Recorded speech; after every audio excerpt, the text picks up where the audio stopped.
What's up, nerds? Happy holidays. It's your boy, the OG GM. It's about 9 o'clock in the morning. It's the 6th day of December 2022. It's about 60 degrees and sunny here at Site B. I'm drinking coffee. Support me, Bean Water. And as you may or may not know, the year is almost over. Yes, that is right. We blinked, and 2022 is rapidly spinning towards its end. Despite all the doom and gloom predictions of yet another apocalypse, we're still here. I'm looking out the window, and I don't see any zombies or aliens. I do have a cat, though, so, Which means when it's that time at the end of the year, it's time to take a look at what the industry generally agreed was the tabletop role-playing game of the year, the producer of the year, and what are the most anticipated role-playing games for next year so far. Now, yes, obviously it's very early to start deciding because, in mid-May of 2023, some company might announce something and everybody's like, oh my God, really? I mean, let's face it. Whoever gets their hands on the rights to do Elder Scrolls as a tabletop role-playing game is just going to own the frickin' world. But we've got close because right at the top we have an announcement of there might be an Elden Ring tabletop role-playing game. And considering how popular Elden Ring is, that could be huge. I mean, right now the creator-director of Elden Ring is got an interview here where he's like, I never expected it to be this popular, and I'm not sure why it is.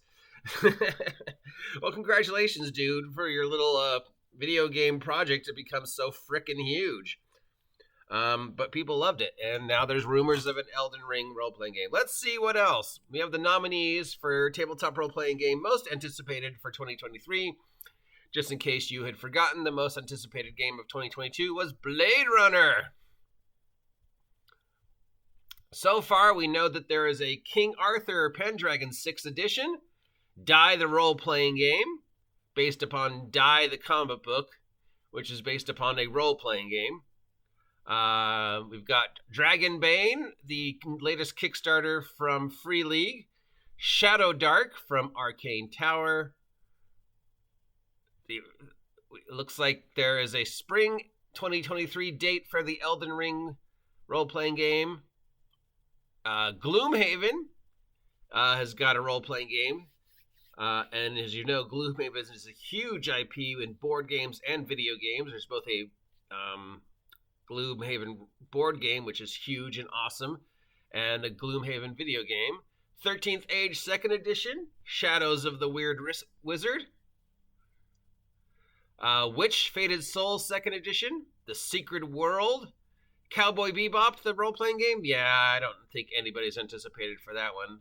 The Monty Python role-playing game. My Little Pony's got a new role-playing game coming out, and that's also on the list. Bugbear 70 has got Old Gods of the Appalachia coming out from Monty Cook Games. Cities Without Number by Kevin Crawford. That's probably your winner right there. Kevin Crawford, who of course gave us Stars Without Number and World Without Number. Both amazing books that have won him a ton of awards, and truly anybody who's read them, either Stars Without Number or World Without Number, has walked away going, oh, wow. So, yeah, I have a feeling that's probably going to win. But also, we've got Mothership coming out. Now, Mothership has been bopping around for the past couple years, but we haven't actually seen the official Mothership 1E box set, which was supposed to come out now, but has been delayed till next year, and that's also. So right now, it looks like, based upon what I know about the industry, those are our probably two front runners. There is Stone Top. That seems to be it so far.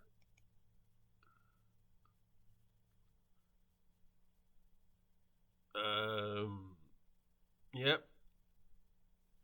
A/State, we talked about that one. Homeworld 2D20. Avatar Legends, the Marvel Multiverse role-playing game. Yeah, I don't think that one's going to win.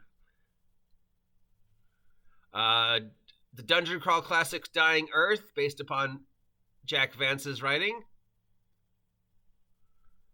Tales of Xadia. I just finished watching season 4 of Dragon Prince, and oh god, did it take a spiral down for a much younger audience.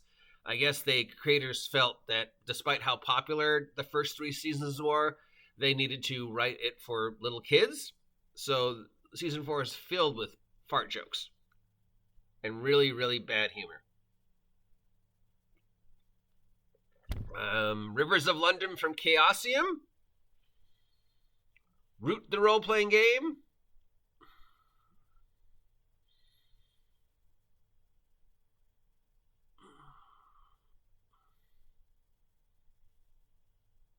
Yeah, that seems to be it. So, yes. Right now, that's the list of the most anticipated role-playing games for 2023. Noticeably absent from the list is anything from Wizards of the Coast. But Wizards of the Coast don't have a role-playing game coming out in 2023. They have role-playing supplements for 5e coming out. Currently scheduled, they have 5 role-playing supplements coming out in 2023, but they don't have any role-playing games. Now, when we get to reach this time next year, will 1D&D be on that list? I'm going to say no, based upon the fact that if you look at all the nominees for the past 1, 2, 3, 4, 5, 6, 7, 8 years, not a single nominee from 2013 to 2021, Wizards of the Coast is nowhere on there, including in 2014, where, 5th edition was announced, and the 2013 game of the year, most anticipated game of the year was 13th Age. The 2014 most anticipated game of the year was Star Wars, the most anticipated game.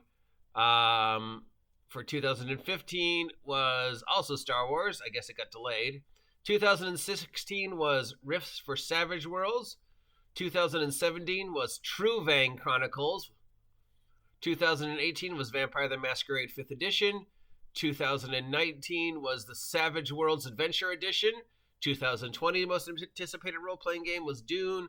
And 2021 was also Dune/Twilight 2000. And 2022 was, of course, Blade Runner. Weird that on 2014, not a single mention of 5th edition.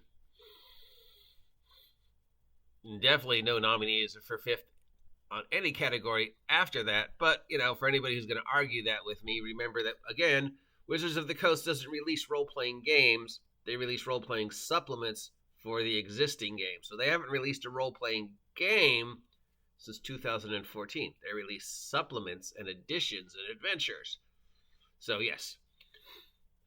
Now, moving on to tabletop role-playing game of the year. We already know what it is, and a lot of us don't agree with it. But, yeah, it's the industry pretty much has said it's Thirsty Sword Lesbians. Which, I don't know why. I mean, the system is so-so. The idea behind the game is okay. It's not great. It's basically, let's do She-Ra as a role-playing game because there's so many other role-playing games that try to be He-Man. It's like, no, there are very few role-playing games that try to be He-Man. There's a lot that try to be Conan, but yeah.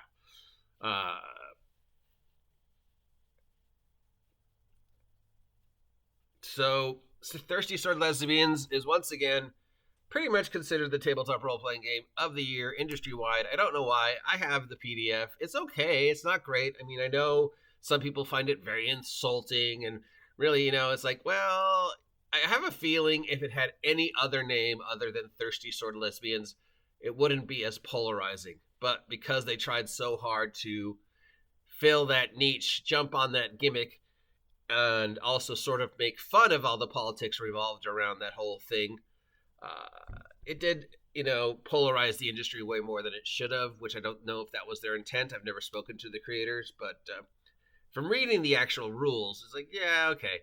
At least Coyote and Crow wasn't it. So yeah, I know that's going to upset people, but tabletop role-playing game of 2022 pretty much is Thirsty Sword Lesbians. So maybe it's better than people thought. I don't know. Tabletop role-playing game publisher for 2022 should come as no surprise to anybody. Once again, it's Free League Publishing. Because let's face it, even when they make a really, really, really awful product, it knocks it out of the park.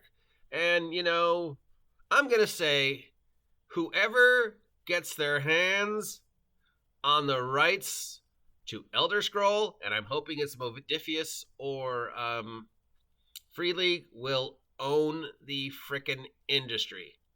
Unless somehow Wizards of the Coast gets their hands on it and completely ruins it.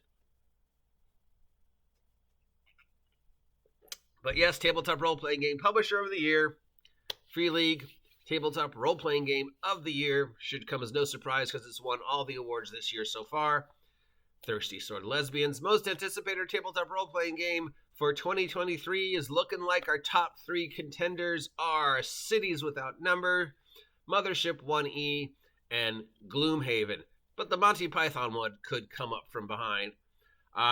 You should know me well enough to know who's going to get my vote for most anticipated role-playing game of the year, and it's Mothership. I'm really excited about Mothership. Even if it's one of those games is like, even if I never get to play it or run it, I kind of, want to have a copy of it just because it's obviously there's something about Mothership that people love considering how much it has been hacked and referred to. But, Stars Without Numbers and Worlds Without Number are both amazing. So Cities Without Number should also be pretty freaking amazing. Gloomhaven could surprise us. I know the board game is huge, but I don't know. Let me know. Out of all the titles I've said and of what you know about what's coming out of the industry, what do you think is going to be the most anticipated tabletop role-playing game of the year? Once again, 2022 was Blade Runner. My copy sitting behind me. And that's it for this. Was there anything else going on in the news today that doesn't involve Wizards of the Coast? Thankfully, not yet. But it's still early. Tune in next time. I'm the OG GM. If you appreciate this content, let me know. Give me a like, give me a share, give me a subscribe. Check out my merch. Links down below. I've got some new stickers up on the sticker site and hopefully some new designs for t-shirts by the end of the week. And I'm working on my next adventure to post up on Big Geek Emporium. I will be starting to post adventures over on Drive-Thru in 2023, but for 2022, I wanted to stay loyal to Big Geek and help them get established. But this is a business for me, so I'm going to put my stuff in the most places that I can. I'm sorry. I know a lot of people don't like Drive-Thru, but I need money. Support me! Talk to you later.